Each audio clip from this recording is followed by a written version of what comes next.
Hi guys, আসসালামু আলাইকুম। আমি এমডি আলম হুসাইন, স্বাগত জানাচ্ছি আরও একটা নতুন ভিডিওতে।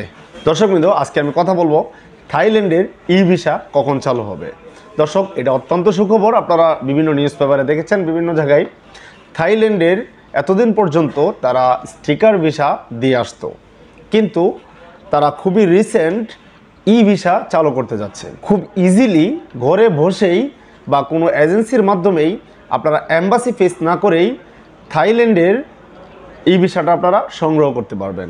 এবং থাইল্যান্ডের ই ভিসা কবে নাগাদ খুলবে সেই বিষয় নিয়ে আজকে আমি আপনাদের সামনে কথা বলার চেষ্টা করব।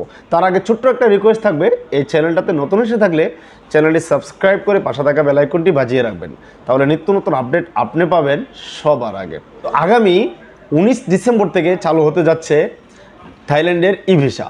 এবং আপাতত থাইল্যান্ডের ই ভিসাটা যারা বাংলাদেশি সরকারি চাকরি করে তারা এই ভিসাটা সংগ্রহ করতে পারবেন।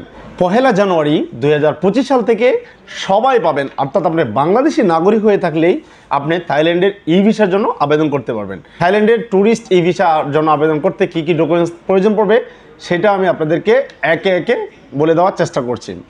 আশা করি ভিডিওটা শুরু থেকে শেষ পর্যন্ত দেখলে থাইল্যান্ড ভিসা নিয়ে আপনাদের আর কোনো রকম প্রশ্ন থাকবে না। আপনি যদি থাইল্যান্ড যেতে চান তাহলে সর্বপ্রথম প্রয়োজন পড়বে আপনার পাসপোর্ট, এবং পাসপোর্ট যেন সর্বনিম্ন 6 মাসের মেয়াদ থাকে, এটা অবশ্যই খেয়াল রাখবেন।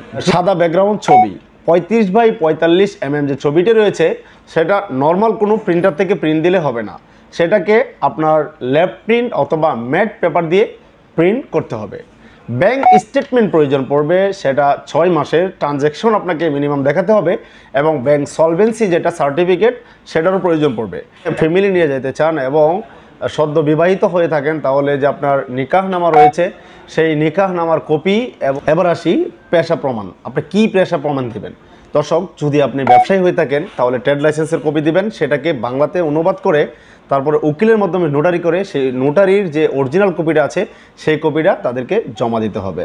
আপনার কোম্পানির 2 পাতা প্যাড, সেই প্যাড কিন্তু আপনার প্রয়োজন পড়বে আপনার ভিজিটিং কার্ড, যেন ভিজিটিং কার্ডটা যেন অবশ্যই ইংলিশ অক্ষরে থাকে সেটা আপনাকে খেয়াল করতে হবে। চাকরিজীবী হয়ে থাকেন, জব হোল্ডার হয়ে থাকেন, আপনার যে কোম্পানিতে চাকরি করেন সেই কোম্পানি থেকে একটি প্রত্যয়নপত্র বা নো অবজেকশন সার্টিফিকেট যেটা এনওসি, সেই এনওসি কপিটা তাদেরকে প্রোভাইড করতে হবে।